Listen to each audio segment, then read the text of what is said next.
December 7, 1941 was what ultimately pushed the U.S. into World War II. On this date, the Japanese attacked the U.S. main naval fleet at Pearl Harbor, Hawaii. This attack was taking revenge at the U.S. and to neutralize the American naval power in the Pacific. It was one of the most devastating attacks on the United States, with many casualties. In this attack alone, 3,581 soldiers were killed or injured. 188 planes were destroyed and 4 battleships were sunk. 103 civilians were also hurt.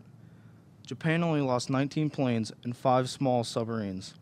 Fortunately, most of the American aircraft carriers were out to sea. These attacks destroyed hopes for peace. They also showed Americans how true the threats of war really were. Such an attack left the U.S. no other choice but to get involved. This attack was the final action that propelled the U.S. into war.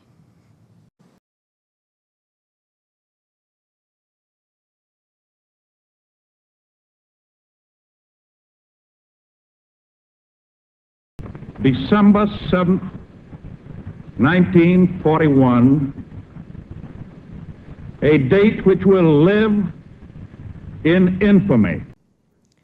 World War II affected the lives of Americans like nothing else since the foundation of our country. For this part of our documentary, we focus on life on the home front.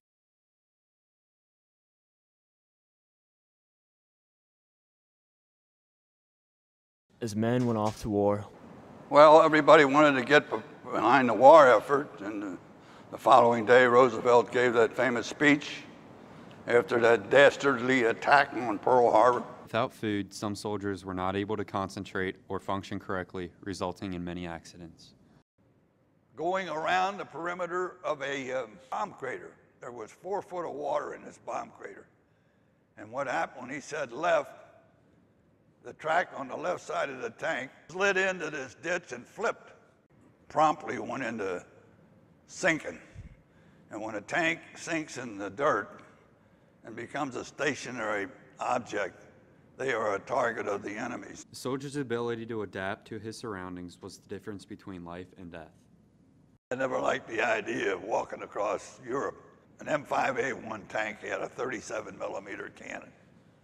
That cannon could only penetrate a Tiger tank at 125 yards in the rear engine compartment.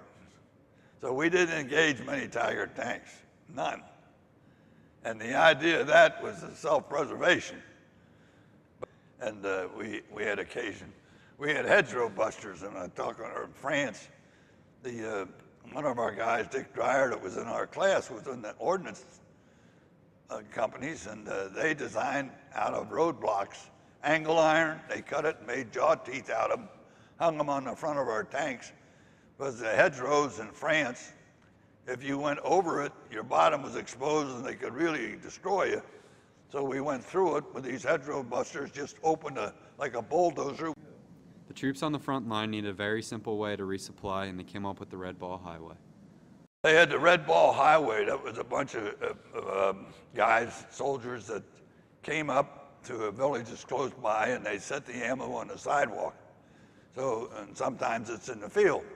So we would go back a given length, a couple of miles or a mile, and go back and get 126 rounds of ammo, and the 30 caliber machine guns that we had on a light tank, we would get maybe 26 boxes of that stuff. Every 5th bullet was a tracer bullet.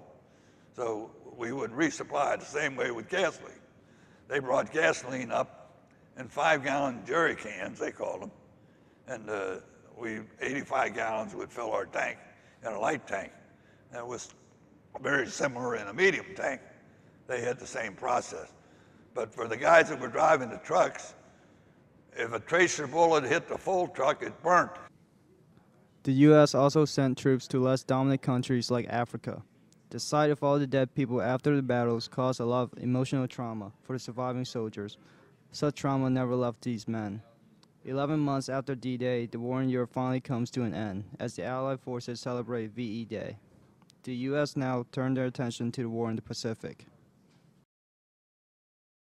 Put the dirt on top, a tarp over that, and then we dug trenches to the next hole. So looking over the Ruhr Valley, we had a holding force there. We were there, and in the Battle of the Bulge, and the Germans were coming in with paratroopers.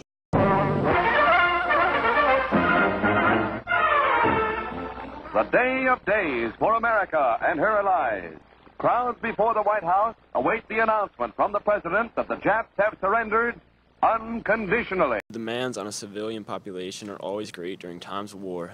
This was especially true for a war as momentous as World War II. It was more than just a job for the men and women in the armed forces. It also took many men and women back home to make sacrifices and oblige their duty to their country. From large cities such as Chicago all the way down to small towns such as Price Hill, men and women were working hard to help the war effort. Whether the men and women were recycling scrap metal or if they were helping to build fighter jets and military outfits, the government did everything in its power to persuade the people to help in the war. From enforcing rations and selling war bonds to making propaganda posters, commercials, and slogans.